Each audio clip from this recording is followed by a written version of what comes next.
Oke, sekarang udah selesai dari rumah Mbak Mira. Kita lanjut arah pulang ke Jakarta. Jalan pulang tuh emang paling males ya. Semangat tapi males karena harus meninggalkan pemandangan yang indah gitu. Kita berangkat dari daerah Jombang jam 2.12 siang.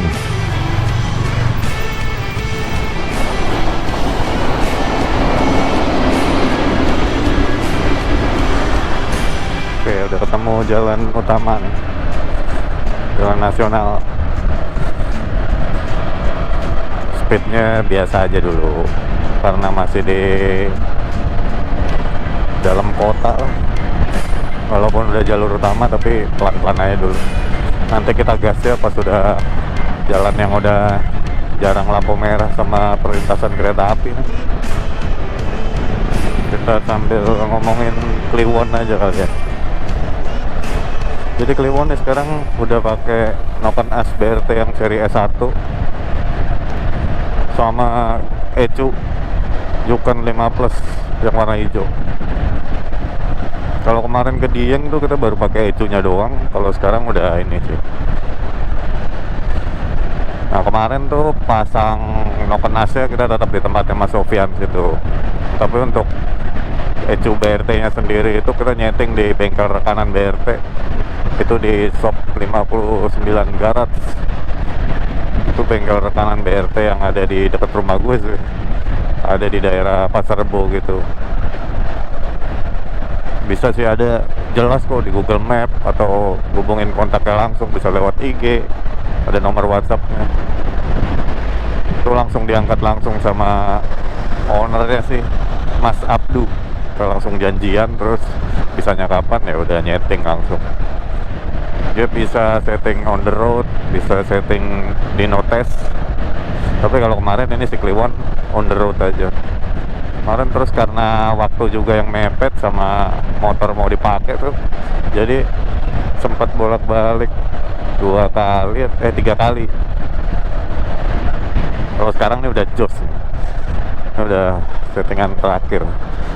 Ini settingan terakhir dan juga buat di review juga sih buat luar kota, karena kalau dalam kota ya nggak terlalu kelihatan signifikan gitu, karena kan lebih ke macet, jalanannya dikit-dikit lampu merah.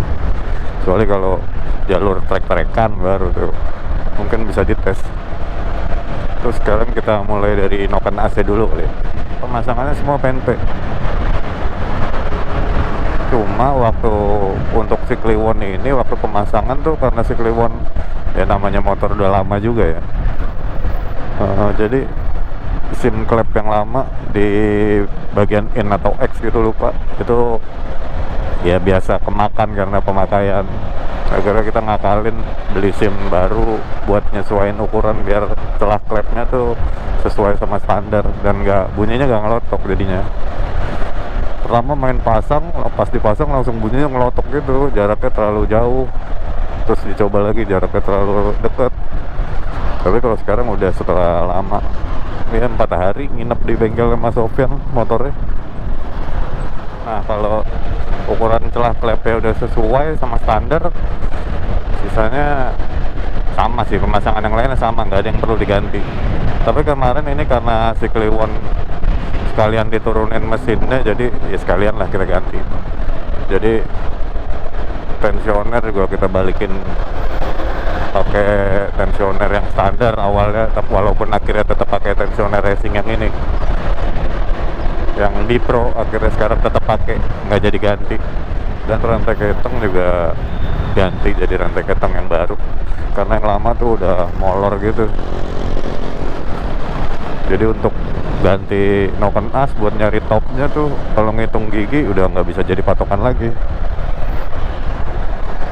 Itu biasa sih emang buat motor-motor yang sering jarak jauh buat dipakai itu tuh sebetulnya penggantian rantai keteng juga harus diperhatiin juga sih.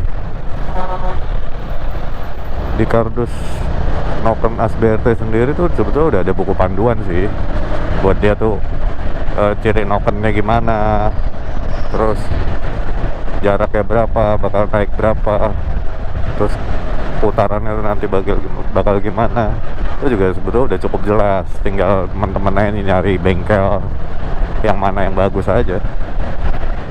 Ini juga kan karena Mas Sofyan tuh bengkelnya bisa apa aja sih, dan dia dulu juga pernah bongkar Sonic yang ganti Noken As, tapi seri T bukan seri S. Jadi makanya gue mempercayakan Kliwon ke Mas Sofyan juga sih. Nah setelah bla bla bla ribet dipasang, udah selesai. Hasilnya ya sesuai yang BRT tulis ternyata. Dia ngeklaim kan nggak berisik kayak standar, lebih halus, dan ternyata bener. Terutama getaran di sebelah sini tangki tuh kalau jalan ngebut nggak ada rasa getar sama sekali sih. Yang getar malah kayak bracket pion, ada bunyi truk gitu. Kalau buat mesinnya malah nggak ada sama sekali. Jadi emang BRT bagus sih menurut gua kalau buat CB 150R nya yang seri S1 ini. Nah kalau buat ECU Juken 15 nya sendiri itu sebetulnya awalnya gue udah pernah nyeting kemana-mana sih, ke berbagai bengkel. Itu alasan gue nyeting ke beberapa bengkel tuh karena apa ya, bengkel-bengkel dekat rumah yang katanya ngeklaim dirinya bisa nyeting sih ECU. Akhirnya gue nyoba, tapi ternyata begitu di setting tuh katanya ada yang bilang ECU BRT begini lah, ECU BRT emang begitu lah.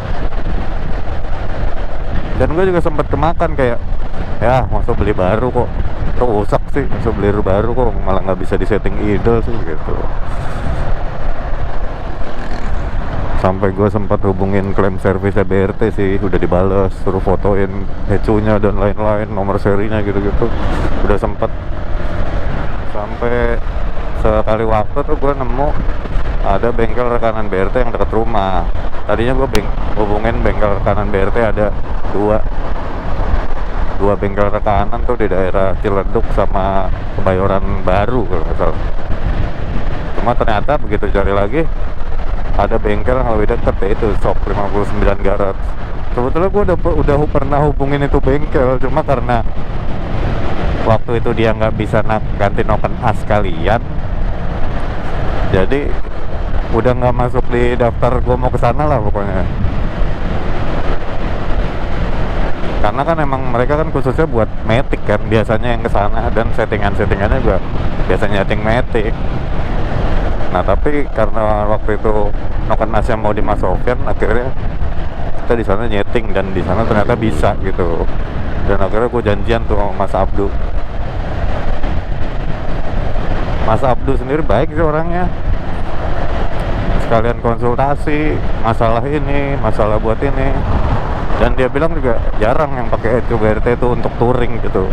Kebanyakan kan untuk keperluan balap, untuk keperluan harian juga ada banyak. Bisa dia bilang tuh mungkin gua yang pertama kali buat touring. Ya walaupun bentuk motor yang nggak touring amat. Kita nyeting di situ sampai dari awal masalah gasnya turunnya lama, terus udah disetting gasnya turunnya cepet tapi nyangkut. Nah itu sebetulnya gue udah mulai putus asa juga sih. Oh bener nih, kayak settingan ini kayak omongan-omongan orang di YouTube, omongan-omongan temen yang udah pakai Juken. Nah tapi ternyata setelah dicek lebih lanjut tuh ternyata motor gue emang sensor ISC nya itu udah bermasalah sih. Dan waktu dibuka juga udah buset kotor banget. Tadi mau diganti otomatis lagi, tapi akhirnya ini sekarang Kliwon sih ganti yang manual sih, ISC manual. Jadi langsamnya tuh bisa disetel. Gue nggak tahu ya masih ada nggak ya video contohnya waktu langsamnya turun. Jadi tuh motor waktu nyala idle netral RPM nya stabil 1500, tapi begitu motor buat masuk gigi atau goncengan, nah itu mati. Gasnya nggak langsung habis sih, cuma jadi 1200 RPM nya, terus dibuat jalan mati kan, jadi capek nahan gas mulu. Ya akhirnya setelah tahu itu masalahnya, ya udah kita ganti manual. Sekarang nih kalau misalnya lagi jalan gini ditarik ya tetap 1500 sih tuh, jadi motor nggak mati. Sampai akhirnya udah normal ya, akhirnya gue berani buat keluar kota pakai ini.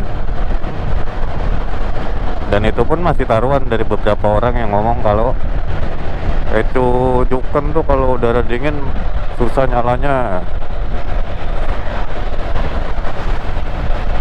Terus kalau menurut gua gimana nih buat kemarin yang kita berhenti di Tasik, berhenti di Banjar, di daerah yang masih dingin, kalau gua sih ngalaminnya malah nggak susah nyala. Cuma kalau alasan gua manasinnya agak lebih lama sekarang itu karena ganti manual, ISC manual, bukan karena ECU-nya bermasalah. Kemarin sebelum ganti ISC manual aja nggak apa-apa, langsung nyamber aja, langsung nyala, dipencet, Kalau sekarang ISC manual emang resikonya kalau motor habis mati dinyalain ya kita harus nahan gas dulu lah, karena dia nggak langsung stabil. Karena kan dia ngatur udaranya manual kan, nggak kayak yang otomatis langsung ngebaca. Itu doang sih kalau untuk susah nyala enggak. Dan Mas Abdu sendiri tuh bilang nggak pernah nemuin kasus kayak gitu. Sekalinya ada pun tuh disebabkan karena kondisi motor sih, kayak gua tadi karena itu. Cuma beberapa orang yang berpikiran sempit langsung ngejudge kalau ya ECU-nya gini, mendingan gua pakai ini gitu. Gua sendiri sih ngalamin ini, dan buat perjalanan kali ini yang nempuh perjalanan lebih dari 1000 kilo plus itu juga sambil jalan-jalan itu nggak nemuin ada masalah sih. Makanya kalau nantinya bakal ada yang komen nanya gini-gini punya gue gini-gini bang, gue juga pengen jawab gimana ya, karena kayak orang di notes aja. Kalau di notes motor Matic tuh kalau lagi geredek, benerin dulu geredeknya baru di notes. Nggak bisa kita langsung nentuin motor kita di notes doang, karena geredek sama nggak berpengaruh. Hilangin dulu geredeknya baru ini. Sama sih kayak lo ganti ini, jelas ECU yang diganti ini kan kita jadi bisa full control kan, mengatur AFR, mengatur ini termasuk kompresi, kita remap datanya. Kalau yang lain gak sehat tapi kita pengen performa yang up sih, kayaknya ya bakal ada masalah, bakal motornya mati karena sensor ininya masalah, karena gas dibuka gede, motor harus lari kenceng, ntar apanya masalah. Businya juga nggak bisa yang ini, harus yang iridium. Bukan nggak bisa sih, tapi lebih bagus yang iridium buat penyampaian tenaganya, jadi apinya stabil, lebih baik. Ya gitu-gitu sih menurut gua, karena gua yang ngalamin pakai motor ini sendiri sih, Sugiwon. Ketemu lagi tuh Pertamina KAI barengan. Nah terus kalau ada yang nanya tuh bedanya waktu ke Dieng yang pakai ECU doang sama sekarang ECU tambah noken as, jelas beda sih. Kalau kita tujuannya berganti ECU waktu itu kan gituin limit biar motor nggak terlalu ngeden. Kalau gua bukan karena top speed. Nah tapi kalau dalam grafiknya kan tetap turun tuh, makanya gua ganti noken as. Mumpung juga gara-gara noken as yang lama tuh udah aus dan udah berisik bunyinya, geter parah, padahal balancer normal. Sekaligus juga buat naikin peak power. Jadi yang tadinya tenaganya di 9000 rpm tuh baru tenaga puncaknya, sekarang kita bisa geser dan lebih powerful juga, tapi tanpa merubah kompresi dan lain-lain, tetap motor standar. Tapi buat tarikan enak banget, ngaruh. Kalau base mapnya orang beda-beda sih. Kayak ini aja emang ada gua yang kurang serk, cuma apa ya, ya emang lebih enak begini gitu. Ada yang diurut, ada yang diurut. Kalau langsung digas dari gigi yang tua gitu, gigi tua, maksudnya gigi kecepatan rendah tapi gigi tinggi, ya emang nggak dapet. Jadi bukan karena ECU-nya juga sih, emang base map gua begitu mappingannya. kan disesuaikan juga, tiap orang beda-beda, tiap rider. Terus kalau untuk perbandingan bensinnya sendiri, kalau dari teorinya bengkel shop itu sih naiknya nggak banyak, paling sekitaran 5%. Kalau dibanding sama waktu itu yang Ecuri Mepan itu kan, kalau gue nanya ini berapa mas ya, boros ya, paling 15%-an, lebih boros emang. Dan kita pakai pulang juga waktu itu kan, kita pakai buat di jalan, emang ngerasain wih parah banget bocornya bensin. Nah kalau ini gue sendiri belum ngetes pastinya berapa sih, cuma untuk kemarin aja dari rumah sampai Surabaya tuh, dan nama jalan-jalannya kita isi 2 kali full 80 ribuan, sama sekali 80 juga, tapi tau-tau udah sampai, jadi masih sisa 3 bar. Nah itu lu nilai sendiri deh, gimana irit apa enggak. Cuma yang jelas kalau perjalanan jauh gini pasti lebih irit sih dibanding yang stop and go kalau dalam kota. Emang motor kita kelihatan kenceng, tapi resikonya ya bensin yang keluar banyak juga.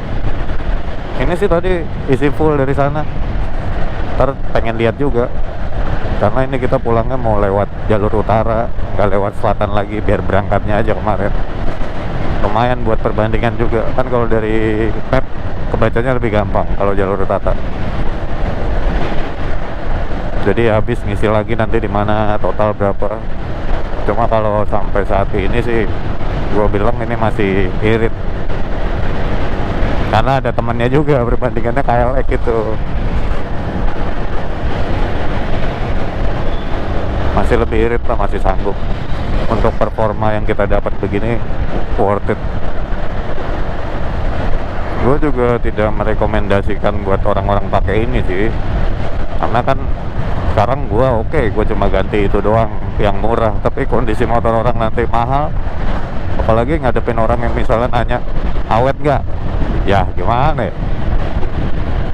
Sekarang beda tahun, beda tangan, beda bensin, beda oli aja bisa pengaruh sih. Jadi kalau pengen awet, pengen bagus ya mending standar, karena dengan standar kita larinya emang kurang, kita tenaganya emang kurang, tapi tingkat keamanan lu full, nggak usah takut kenapa-napa. Paling sekalinya ada trouble tuh ya trouble umum, dan semua bengkel bisa. Kalau gini kan nggak bisa semua bengkel, kecuali kalau bengkel-bengkel yang ada kayak apanya, alatnya, itunya jelas lebih enak standaran, lebih aman standaran, semuanya lah lebih rekomendasi standaran. Nah jadi gitu, nggak bisa disamain sih, lebih enak standar. Kalau gue sih emang orangnya iseng-iseng juga, sama karena motor ini udah tua, spare partnya juga udah mulai murah, pajak yang mulai murah, dan motor gue juga udah mulai ketinggalan. Tapi karena gue adanya ini ya, kalau bisa gue maksimalin lah. Emang banyak racun-racun disuruh ganti motor, tapi gue pengen ini aja lah. Bukan berarti motor ini bagus juga. Kalau bagus mah udah banyak yang make dan harganya mahal, tapi yang ini murah. Bukan motor-motor kekinian. Ini kita udah sampai di daerah Nganjuk, masih panas-panasnya. Oh iya, sama ini, sama top speednya sekarang berapa. Kalau top speednya berapa nggak pernah ngetes kalau lagi kosongan. Beneran pasti ngetesnya di luar kota semua sih, pasti. Kalau nggak bawa box ya bawa ini, tank, tailback, tankback, berat. Tapi beda sih, ini kan kemarin karena gearnya aus tuh, gear set, jadi gue ganti dengan ukuran gear yang beda. Sekarang pakai ukuran gear 1546 dan pakai merek TK Racing. Yang mau linknya nanti deh gue cantumin juga, apa di deskripsi apa di sini juga. Ya yang dulu kan gue pakai ukuran 1444, itu pakai yang Triple S Steel Black. Ya kalau buat larinya enakan Triple S yang ukuran segitu. Tapi itu kalau cari top speed ya, kalau dinilai kemarin buat gue yang udah berapa tahun pakai ukuran 1444 tuh, kalau buat tanjakan kurang dan ngeden banget. Tapi buat tarikan di jalan lurus Pantura, wah parah, menyenangkan banget sih. Gampang naiknya, top speed ini 120 masih naiknya lebih cepat lagi. Cuma kalau buat tanjakan emang lemot kalau ukuran segitu. Beda sama kemarin ukuran 1546 tuh waktu lewat selatan yang tanjakan gak putus-putus itu, dilibas-libas aja sih. Mau enteng, mesin tuh nggak ada yang bengong kayak orok krok krok krok krok, kagak ada yang sampai gitu sih. Cuma kalau buat ini top speednya gue sendiri kalau ngetes tuh kemarin, atau bisa dilihat di video kemarin tuh, masih gua gas juga 120-an, masih gua gas, tapi beratnya beda. Masih kuat tapi gua nggak nerusin. Cuma ya kenceng-kencengnya kita butuh berapa sih paling kan. Nah jadi gitu. Kalau gua bisa dibilang untuk keperluan kayak gini sih sama buat di jalan, karena motor udah ketinggalan zaman. Matic juga banyak yang 155, banyak yang cc-nya di atas ini, dan merek lain juga dibilang lebih kenceng kan, emang lebih kenceng beneran sih. Jadi gue juga ya biar gak malu-maluin banget lah. Apalagi kalau bawa bini, bawa box, masa gak kuat motornya.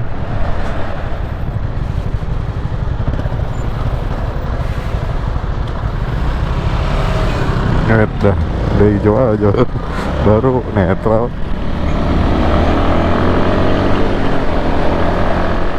Oke deh, jadi tinggal disesuaiin aja nih buat teman-teman mau gimana.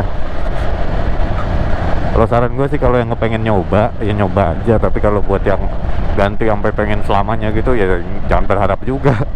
Karena nggak bisa dipastiin, karena kan kondisi kita beda-beda, dan dengan kita ganti begitu kita harus nyiapin waktu lebih dan biaya yang lebih untuk perawatan.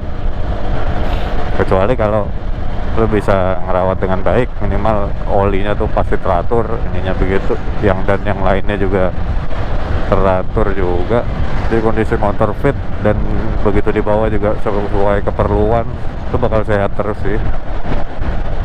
Tapi yang jelas dari semua itu sih, kalau gua pakai Juken aman, dan ini jauh dari rumah.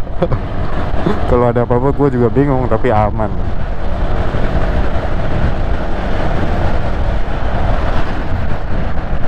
Kalau ada yang nanya mungkin gue nggak tahu sih, tapi itu pengalaman gue sih, harus didengerin juga.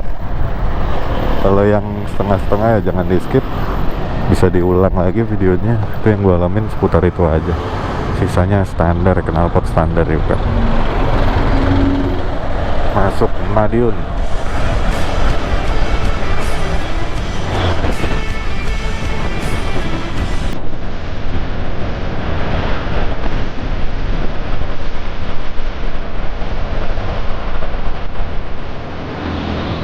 Oke deh, ini baru di daerah Caruban. Mas Sofan lagi isi bensin. Sekarang jam 4.03, masuk Kabupaten Ngawi. Inilah yang paling males di jalur ini. Kalau ada mobil-mobil gede yang terlalu di kiri, tanahnya langsung ngangkat gitu. Cuma ya solusinya tinggal tutup visor tuh, kayak gitu tuh, langsung muter bagian kelilipan. Ini ada updatean sih ini, karena tadi kita ngeres bentar buat beli minum, terus iseng-iseng ngeliat jarak di Google Map, ternyata kita udah jalan 140 kiloan. Terus kalau dihitung sih tadi berangkat langsung isi bensin full, terus sekarang berkurang 1 bar, berarti kan 1 barnya 2 literan. 140 berarti ya masih per liternya tuh sekitar masih 40-an sih kalau kondisi ngebut. Tapi kalau gue sih terbilang irit kalau kayak gitu. Oke, sekarang kita masuk kota Ngawi. Oke, lanjut. Jadi buat teman-teman yang mau ganti Ecu Racing sih, jadi nggak usah terlalu takut sih gue bilang kalau buat apa settingannya berubah-ubah, karena nggak berubah. Kalau gue yang berubah itu kondisi motor, dan nggak tiap kita ngotak-ngatik motor kita harus setting ulang ke bengkel gitu, nggak juga sih. Jadi nggak sewaktu-waktu gitu kita harus nyeting ulang sih. Jadi waktu yang tepat buat nyeting ulang itu adalah saat komposisi mesin pada kendaraan kita berubah. Kalau cuma kita ganti spare part yang ori yang dengan spek yang sama dengan settingan sebelumnya sih nggak perlu disetting sih, sama kayak itu standar aja, dia tetap sama levelnya. Tapi kalau komposisi mesin yang berubah, misalnya kayak noken as diganti terus pelatuknya jadi beda sih, ya itu baru kita harus nyeting. Tapi kalau beberapa kondisi juga nggak harus disetting ulang, jadi gampang sih, udah gitu doang sih jadi tambahannya. Tinggal ke arah Semarang, kita nggak ke bawah ngambil arah Solo, tapi kita ke atas lewat utara, jalur utara Pantura. Nah, kita udah masuk Alas, udah menandakan kalau ini mau keluar dari Jawa Timur. Kalau dari peringatan-peringatannya sih ini rawan kecelakaan di daerah sini. Soalnya juga ada beberapa jalan yang bergelombang gitu sih. Ya adem banget lewat sini.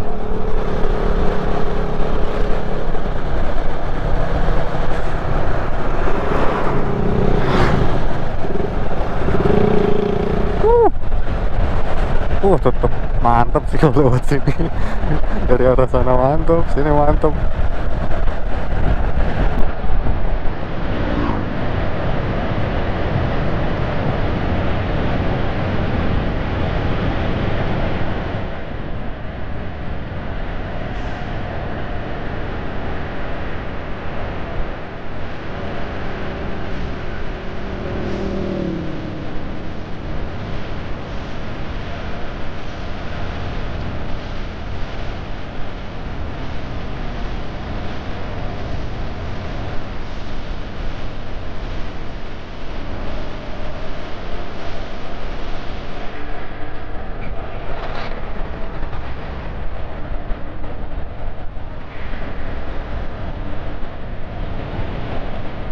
Nah, ini udah selamat jalannya sih.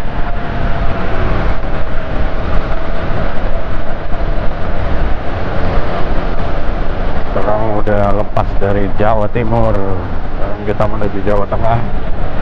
Ya seperti biasa, terus lanjut pulang. Oke lah, kayaknya kita bakal closing di sini aja sih.